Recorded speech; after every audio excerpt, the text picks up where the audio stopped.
ایک گاؤں میں ایک غریب مچھوارا اور اس کی بیوی رہتے تھے۔ وہ دونوں اتنے غریب تھے کہ ان کے گزر بسر کا واحد ذریعہ مچھلی پکڑنا اور اسے بیچنا تھا۔ مچھوارا صبح سویرے نکل جاتا اور دریا سے جا کر مچھلی پکڑ کر اسے بازار میں بیچ دیتا۔ اس سے ان دونوں کو اتنا مل رہا تھا کہ وہ 2 وقت کا کھانا آرام سے کھا رہے تھے۔ لیکن اس کی بیوی ایک نہایت ہی ناشکری عورت تھی۔ وہ ہر وقت امیر بننے کے خواب دیکھا کرتی تھی۔ ایک دن جب مچھوارا مچھلیاں پکڑ رہا تھا تو اچانک ہی اس کے جال میں ایک سنہری مچھلی آئی۔ وہ اسے دیکھ کر پریشان ہو گیا کیونکہ وہ مچھلی اس سے بات کر سکتی تھی۔ مچھلی نے مچھوارے کو بتایا کہ وہ اس کی تمام باتیں پوری کرنے کی اہلیت رکھتی ہے، تو اگر وہ اس سے کوئی خواہش کرنا چاہتا ہے تو کر سکتا ہے۔ مچھوارے نے سیدھا گھر آ کر اپنی بیوی کو اس بارے میں بتایا۔ تو مچھوارے کی بیوی جو کہ ایک لاڈلی عورت تھی، اس نے سوچا کیوں نہ اس سے زیادہ سارا خزانہ مانگ لیا جائے تاکہ وہ دونوں امیر ہو جائیں۔ تو اس نے مچھوارے سے کہا کہ وہ مچھلی کے پاس جائے اور اس سے میری یہ خواہش پوری کروائے۔ مچھوارے نے اپنی بیوی سے پوچھا کہ آخر اسے کون سی خواہش پوری کروانی ہے، تو اس نے اسے بتایا کہ وہ چاہتی ہے کہ ان کے پاس ایک اچھا گھر ہو، اچھا کھانا پینا ہو اور اچھے کپڑے ہوں۔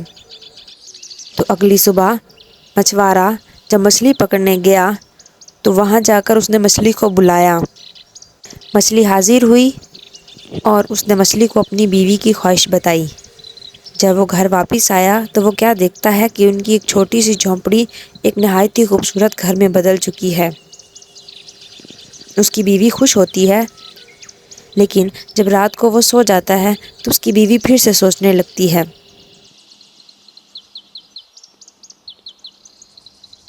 صبح ہوتے ساتھ اس کی بیوی اسے پھر سے کہتی ہے کہ اتنا سب کچھ کافی نہیں ہے، اسے ابھی مزید کچھ چاہیے۔ مچھوارا اس سے اس کی خواہش پوچھتا ہے اور اس دفعہ وہ ایک نہایت ہی خوبصورت محل اور نوکر چاکر کی بات کرتی ہے۔ مچھوارا پھر سے مچھلی کی طرف جاتا ہے۔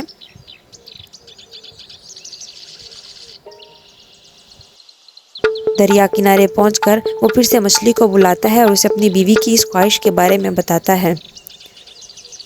تو مچھلی اسے کہتی ہے کہ اس کی بیوی کی یہ خواہش بھی پوری ہو چکی۔ جب وہ گھر واپس آتا ہے تو وہ اپنی بیوی کو نوکر چاکر اور نہایت ہی خوبصورت محل میں دیکھتا ہے۔ اس کی بیوی تمام نوکروں کے ساتھ نہایت ہی بدتمیزی سے پیش آتی ہے اور ان کے ساتھ ہر وقت ڈانٹ ڈپٹ کرتی ہے۔ لیکن یہ کیا، اس کے پاس اتنا سب کچھ تھا، جو وہ چاہتی تھی اسے سب مل گیا تھا، لیکن ابھی بھی اس کی زندگی میں سکون نہیں تھا۔ تو وہ ساری رات جاگتی ہے اور پھر سے سوچتی رہتی ہے کہ آخر اس کی زندگی میں کیا کمی ہے اور اسے کیا چاہیے۔ تو اگلی صبح ہوتے ساتھ وہ پھر سے اپنے شوہر سے کہتی ہے کہ وہ دوبارہ سے اس مچھلی کے پاس جائے اور اسے اپنی بیوی کی نئی خواہش کے بارے میں بتائے، کیونکہ وہ چاہتی ہے کہ اس دنیا کے تمام کام اس کی مرضی سے ہوں، وہ سورج اپنی مرضی سے اور چاند کو اپنی مرضی سے نکالے۔ مچھوارا اپنی بیوی کو بہت سمجھاتا ہے لیکن وہ بات نہیں سمجھتی۔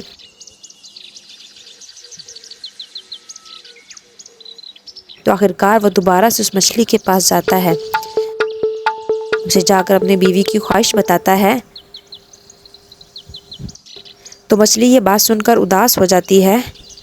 جب مچھوارا گھر واپس آتا ہے تو اسے سارا محل خالی ملتا ہے۔ تو وہ دوبارہ سے مچھلی کے پاس جاتا ہے، اس کے پاس جا کر روتا ہے اور بتاتا ہے کہ اس کی بیوی نہیں مل رہی۔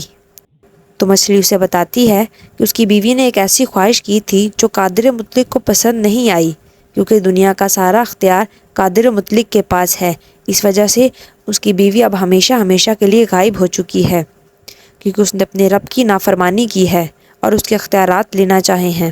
مچھوارا رو رو کر مچھلی سے کہتا ہے کہ کسی طرح سے اس کی بیوی واپس کر دے، لیکن مچھلی کہتی ہے کہ اب کچھ نہیں ہو سکتا، اور یوں اس کی بیوی کو لالچ کی سزا ملتی ہے۔